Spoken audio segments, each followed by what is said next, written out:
No one's breathing. Bust that window. She's on the ground. So there's... Who is it? My mom! Parents are often the pillars of support and guidance, nurturing their children with love and care while fostering their growth and development.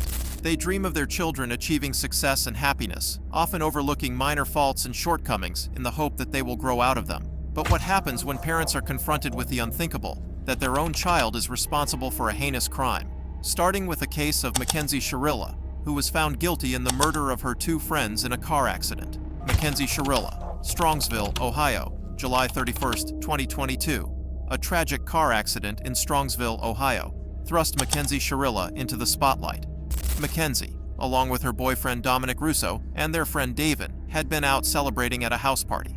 By around 2 a.m., the group had left the party after MacKenzie offered drugs to the host, which was declined. They later went to another friend's house to relax and watch TV. At approximately 5 a.m., as they drove back home, David requested a ride home, but MacKenzie insisted they were in a rush. Dominic, the driver, overruled MacKenzie's insistence and allowed David to join them in the car. The drive began normally, but soon MacKenzie deviated from their intended route. She accelerated to speeds exceeding 90 miles per hour, driving straight towards a large brick building. The car collided with the building at high speed, killing both Dominic and David instantly. Remarkably, MacKenzie survived the crash, though barely. The wreckage remained undiscovered for 45 minutes until a passerby alerted the authorities. When police arrived at the scene, they were faced with a catastrophic sight.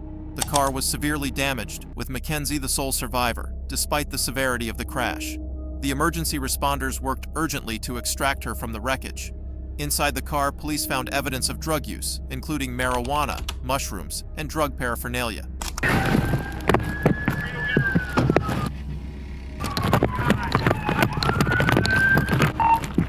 No one's breathing.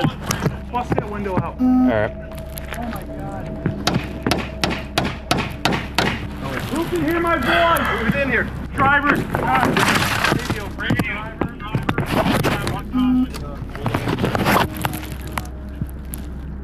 Oh shit, man. Hey! This is bad, guys. She's alive. We got to get her out. Here, reach. Alright. Reach up and unlock this door. Let me see your knife. Let's cut this thing out.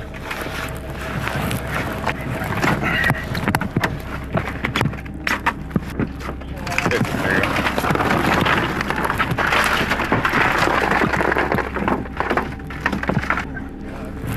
Sarge, we're good to try to get her out? Dude, I don't know if we can there.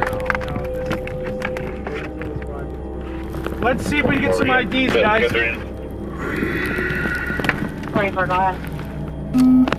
You look younger. Oh yeah, they're all pretty young. Oh my God. Jesus Christ. This is the worst I've ever seen. I don't feel anything. I don't feel a pulse. She's breathing. I saw her stomach. Her stomach's moving. Oh, yeah. Yeah. We got two that are gone. Yeah. I mean, either she's drunk or high, or she just isn't from here, was going way too fast and didn't know where the road ended. It looks like they even went off the road up there. They did. But I mean, if you're hitting a building that hard, I just can't believe all the people that work up here, that are up here all night long, no one heard. They're in factory type settings. Yeah, well. And it's dark over there. That's insane though. Once they get her out, I'll go over to this building because I think there's a camera on the front of that building.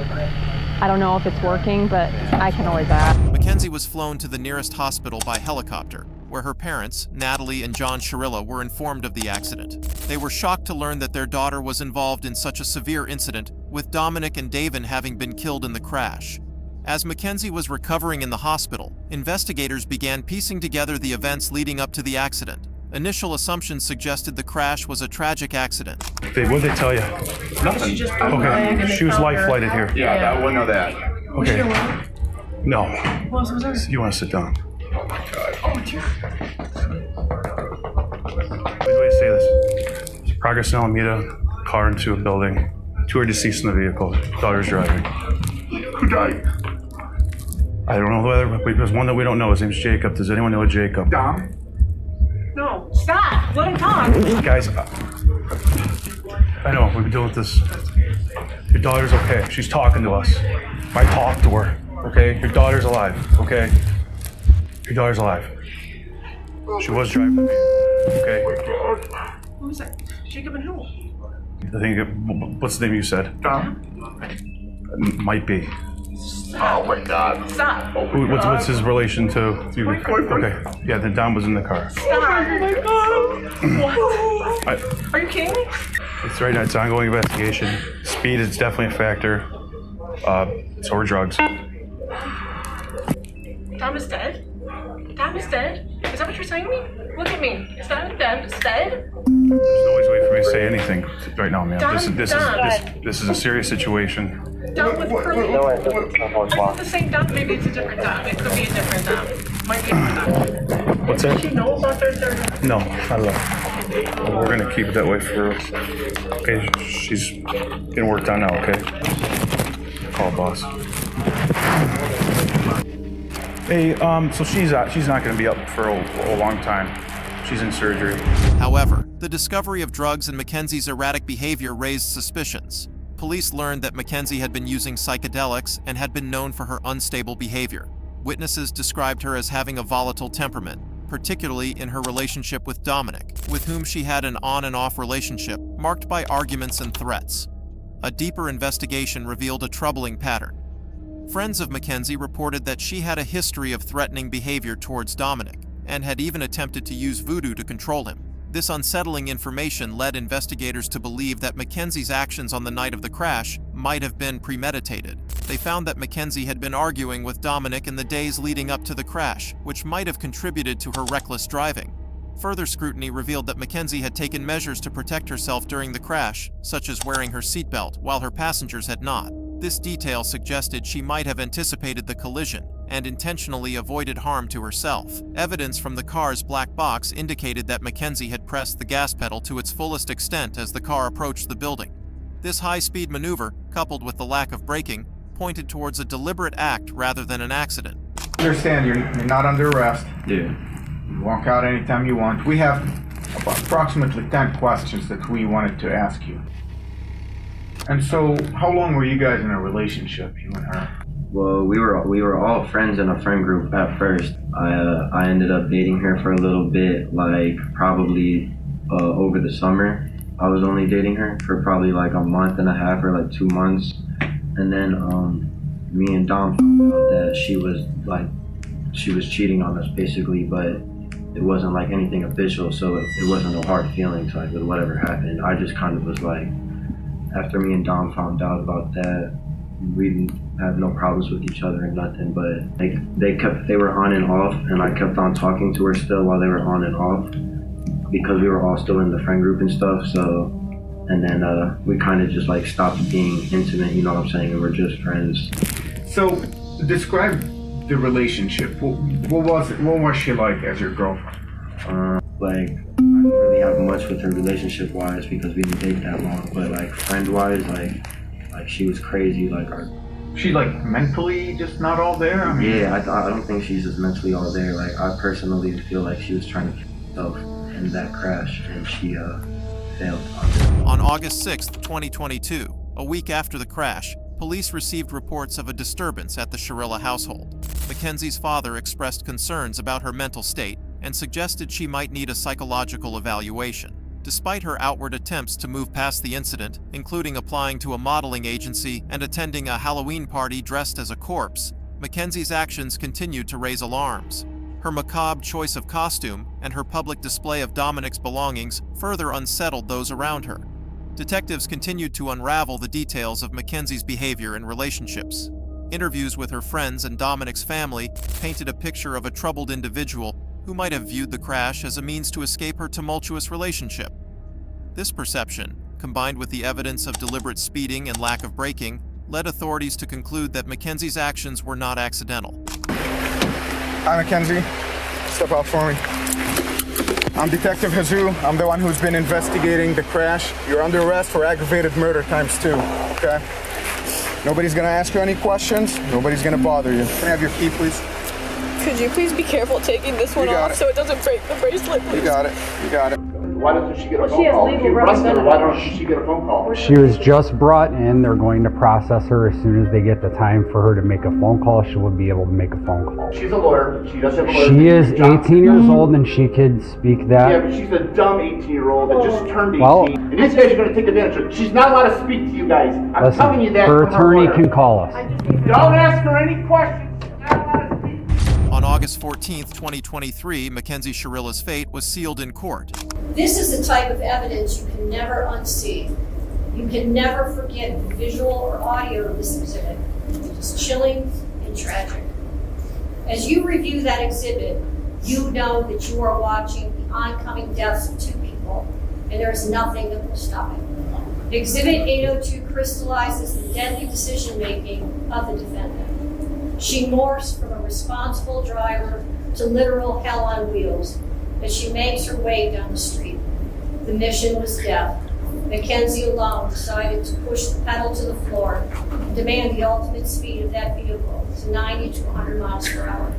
MacKenzie decided death was the ultimate goal that day, and she alone made that decision for Dominic and Davion, and she continuously acted in a manner to achieve her purpose. In the early morning hours of July 31st, 2022, her purpose was to kill Dominic Russo and Davion Flanagan. Her actions were controlled, methodical, deliberate, intentional, and purposeful. This was not reckless driving.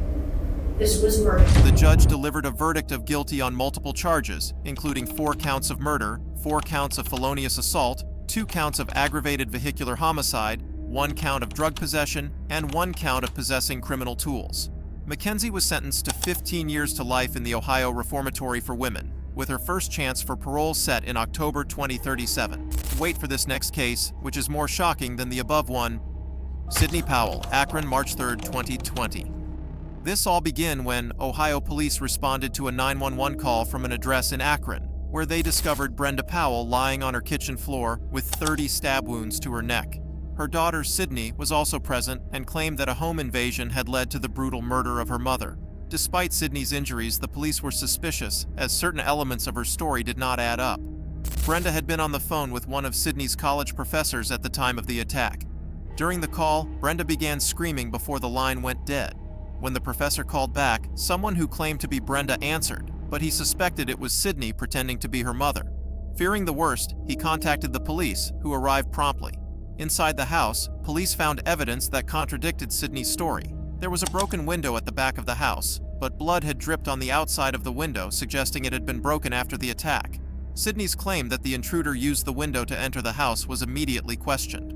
Brenda had not only been stabbed, but also struck over the head with an iron skillet, sustaining injuries so severe that her survival was in jeopardy. Please, she's on the ground. So there's... Who is it? My mom! There's... Someone broke in the back window. All right, hold on. She's on the ground. And there's... Hold on. Where's your mom? No, there's so much blood. No, please. Man. She's in the coin. No. Stop. Hold on, we gotta figure out what's going on. 1300. Come on. You just need to cooperate with me, all right? Oh, my dad. Despite Sydney's claim of an intruder, police were increasingly convinced that she was responsible for the attack. Further investigations revealed that Sydney had been hiding significant secrets. She had been expelled from college weeks before the incident, but had not told her parents, instead pretending that everything was fine. This charade fell apart when her college professor called her parents to discuss her absence. Sydney's father, Steve Powell, recounted how he called Brenda, who was at work, to inform her that something was wrong with Sydney's college attendance. Oh, my dad! What happened? What's going on? What's going on? We heard a bang. We heard a bang. And she told me to get out. And then I heard screaming. So I came back and she was on the ground. Okay, you heard a ran bang. Out back. There was a bang. Someone broken. What is your name? Sydney. Are you cut? I don't think so. Yeah, you're cut somewhere. I don't think so. Yeah, your hand. No, I was helping her. I grabbed her. All right, stop. I grabbed the knife. Yeah. What's going on? I don't know. We just got I'm the dad. Okay, Sydney. I don't know. Okay. I don't know. When they finally reached Sydney, she fabricated a story about being overwhelmed and wasting time and money, without revealing the true extent of her academic struggles. Detectives spoke to Sydney's friend Lauren, who provided insights into Sydney's state of mind. Lauren noted that Sydney had switched majors several times, struggled with her grades, and hid her academic issues from her parents. Sydney had confided in her friends about her struggles but kept her parents in the dark. This deception, coupled with her mounting anxiety, suggested a motive for the attack on her mother. Lauren also revealed that Sydney had a history of alcohol-related incidents, including one severe enough to require hospitalization. The investigation uncovered further inconsistencies in Sydney's story. Detectives found that Sydney had staged the break-in to cover up her crime. Okay. Do you live here, sir? Yeah. Okay. That's my wife and there's my daughter. How old's your daughter? She'll be 20 in March. She's 19 today. Is she coming out? Not yet, sir. Just can't hang out.